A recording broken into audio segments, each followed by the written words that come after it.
National खबर, सब पर नजर।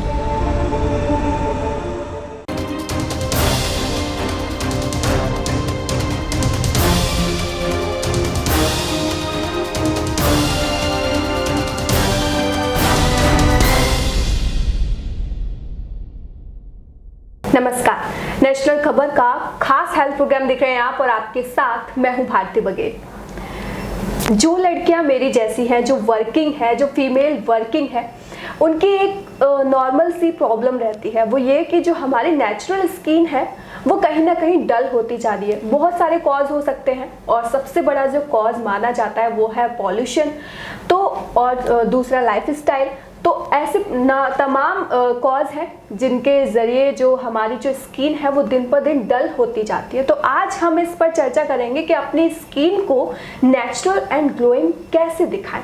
और इस पर बात करने के लिए हमारे साथ जो खास मेहमान मौजूद हैं उनका नाम है चंचल चौधरी जी, जो कि स्किन एंड हेयर स्पेशलिस्ट हैं। तो सबसे पहले तो मैम आपका बहुत बहुत स्वागत है हमारे इस प्रोग्राम में। धन्यवाद। और जैसा कि मैंने अभी बोला कि हर कोई चाहता है कि उसकी नेचुरल एंड ग्लोइंग स्किन हो, क्योंकि जब हम अच्छे दिखते हैं तो हमारा जो कॉन्फिडेंस लेवल है वो ऑटोमेटिकली ऊपर चला जाता है। बिल्कुल। लेकिन ऐसा नहीं हो रहा है, बहुत सारे कॉज है। तो इससे कैसे बचें और कैसे एक अच्छी हेल्दी स्किन पाएं?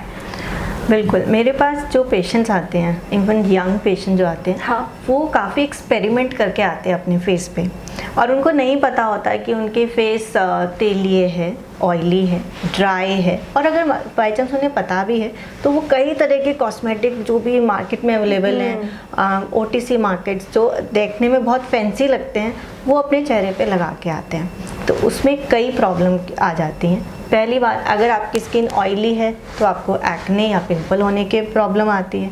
दूसरी बात, अगर आपकी स्किन ऑयली नहीं है और ड्राई है, आपने अच्छे से क्रीम लगाई, उसमें एलर्जी बहुत कॉमनली रेडनेस है या ब्लैकनेस उल्टा और हो जाती है, ग्लो नहीं रहता है। तो और अगर आपकी कॉम्बिनेशन टाइप ऑफ स्किन है जिसमें हम बोलते हैं टी जोन आपकी ऑयली और चिक्स आपके ड्राई हैं, सो आपने जो क्रीम लगाई है उससे आपकी पैचेस बन जाते हैं जिसमें अनइवन स्किन टोन दिखता है। सो ये जो बेसिकली मैंने देखा गया है कि ऑनलाइन जो चीज़ें अवेलेबल हैं और जो मार्केट में इजीली अवेलेबल हैं, जो फेस पे हम लगा लेते हैं, उसके फ़ायदे होते हैं और नुकसान दोनों ही हैं। बट अगर आपको नॉलेज नहीं है तो नुकसान होने के ज़्यादा चांसेस रहते हैं। हाँ, तो ज़रूरी है कि नॉलेज होना चाहिए। और जो सेकंड थिंग वो ये है कि एक्ने हो जाते हैं, जिसको कवर अप करने के लिए हम ना जाने कितने फाउंडेशंस ट्राई करते हैं। तो फिर क्या इसका अलग कोई सॉल्यूशन है? यस, अगर आपको पिंपल की प्रॉब्लम है तो कोई भी मेडिसिन आपके पिंपल को आराम नहीं देगी जब तक कि आपको पता नहीं होगा कि उसका फ़ायदा या उसको लगाना कैसा है। अगर आपको पिंपल्स प्यूबर्टी में जो चेंजेस होते हैं हार्मोनल, उसके कारण आ रहे हैं, तो उसकी अलग मेडिसिन होती है। और अगर आपको पिंपल्स, फॉर एग्जांपल आपने कुछ कॉस्मेटिक ट्राई किया, उसके बाद अगर आपको कोई पिंपल आ रहे हैं तो उसके ट्रीटमेंट अलग होता है। सो अकॉर्डिंगली हमें देखना पड़ता है कि एक्ने या पिंपल कौन सी स्टेज क्या है, वो वाइट हेड्स हैं या ब्लैक हेड्स हैं या उसमें पस पड़ गया है, उसके हिसाब से दवाइयाँ दी जाती हैं और उसका इलाज किया जाता है। अच्छा, इसमें एक डाइट का भी कोई रोल है? डाइट का रोल है। ये माना जाता है कि ज़्यादा चॉकलेट खाने से एक्ने हो सकते हैं, पिंपल्स हो सकते हैं। हाँ, लेकिन ये साइंटिफिकली प्रूव नहीं है। बेसिकली अगर आप हाई कार्बोहाइड्रेट जिसमें होता है जैसे कि मैदा और हाई शुगर डाइट अगर आप लेते हैं तो आपको एक्ने होने के चांसेस ज़्यादा होते हैं। तो वहीं आपके हिसाब से इसका ट्रीटमेंट क्या हो? अगर आपके फेस पे ग्लो का कारण ये है कि उसमें पिंपल्स हैं और वो मार्क्स छोड़ गए हैं, ग्लो नहीं है, जिसके कारण आपको पिंपल्स हो गए और मार्क्स छोड़ गए हैं, तो उसका है पहले आपको अपने पिंपल्स ठीक करवाने, प्लस उसके कारण जो मार्क्स या स्कारिंग हो गई है, या तो काले धब्बे हो जाते हैं या गड्ढे हो जाते हैं, उसका फिर उसके बाद प्रॉपर ट्रीटमेंट किया जाता है। उसके काफ़ी ट्रीटमेंट है। फॉर एग्जाम्पल केमिकल पीलिंग, अगर आपको मार्क्स हो गए हैं तो हम पीलिंग करते हैं या स्किन पॉलिशिंग करते हैं। और अगर आपको गड्ढे हो गए हैं तो कुछ लेज़र्स के थ्रू या क्यूसिच लेज़र के थ्रू हम उसमें आपको फ़ायदा दे सकते हैं। तो जैसे मैम आपसे ट्रीटमेंट किसी ने लिया तो मिनिमम कितना टाइम लगता है इसे ठीक होने में? हाँ, जैसे मैंने बोला है कि स्किन में पहले हम मेडिसिन देते हैं जो 4 से 6 हफ्ते की होती है।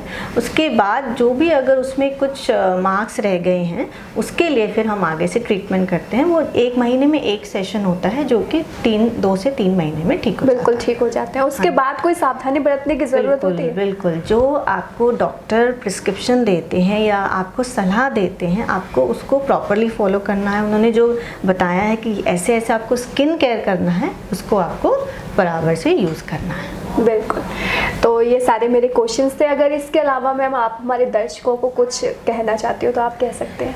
मेरी दर्शकों को यही एडवाइस होगी कि सबसे पहले अगर आप कोई भी नया प्रोडक्ट या कॉस्मेटिक या मेकअप प्रोडक्ट कुछ भी यूज़ करें तो उसको आप पहले अगर टेस्ट कर लें कि वो आपके स्किन को सूट करता है कि नहीं। वहाँ उसमें बाकायदा दिया रहता है कि how to do a test patch.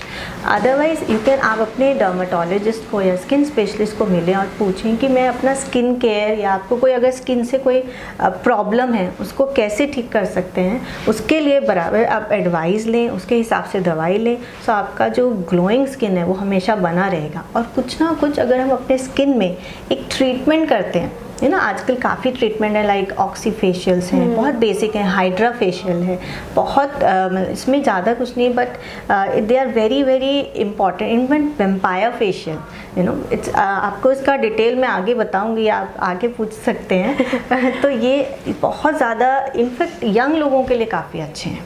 Safe होता है? बहुत सेफ होता है, क्योंकि जो इम्पोर्टेंट पार्ट मैंने जो सबको मैं बोलती हूँ, जैसे सनस्क्रीन बहुत एक इम्पॉर्टेंट केयर होता है हमारे स्किन के लिए। सो आप कुछ भी प्रोसीजर करें, सनस्क्रीन लगाएं और अपने स्किन को ग्लोइंग रखें। अच्छा, सनस्क्रीन का ये है कि अगर बाहर जाओ तो धूप से बचने के लिए लगाओ, लेकिन मैंने कहीं पर सुना था, शायद आपसे ही सुना था, कि घर पर भी लगाना ज़रूरी होता है। क्योंकि किचन में हम लोग काम कर रहे होते हैं तो वहाँ भी हाँ, सो ये स्टडी देखी गई है कि इंफ्रारेड रेस जो हम कुकिंग करते हैं उसमें ज़्यादा निकलती हैं, and there is something called blue light. अब जो स्क्रीन में, जैसे अब लॉकडाउन हुआ तो स्क्रीन का सबका एक्सपोजर बढ़ गया, उसमें आती है ब्लू लाइट। सो इन सब का एक तो नॉर्मल सनलाइट है, now sunlight, infrared rays and blue light all together will give you pigmentation problem, जो बहुत कॉमन देखी जाती है। सो इसलिए सनस्क्रीन से बाहर निकलते ही नहीं, अब अंदर भी आपको लगाना है। बिल्कुल। तो बहुत बहुत शुक्रिया मैम, हमें इतना कीमती वक्त और कीमती जानकारी देने के लिए। आपका धन्यवाद। तो सबसे पहले तो आप हमें ये बताइए कि आपको ये इंटरव्यू कैसा लगा। अगर अच्छा लगा हो तो चैनल को लाइक, कमेंट और सब्सक्राइब करना मत भूलिएगा। इसके अलावा सनस्क्रीन अगर कुछ लोग सोच के बैठे हो कि नहीं बाहर जाना है तभी लगा के जाना है, तो आज आपको पता चल गया होगा। जो भी लोग ऑफिस में काम करते हैं, स्क्रीन के आगे जिनका हमेशा काम होता है, और जो किचन में काम करती हैं फीमेल्स स्पेशली, तो उन्हें सनस्क्रीन लगाना क्यों चाहिए ये आपको समझ में आ गया होगा, जैसा कि चंचल मैम ने बताया।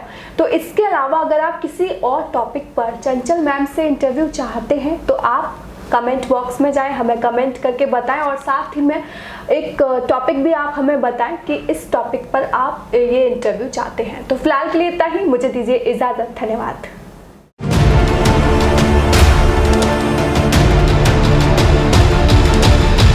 नेशनल खबर, सब पर नजर।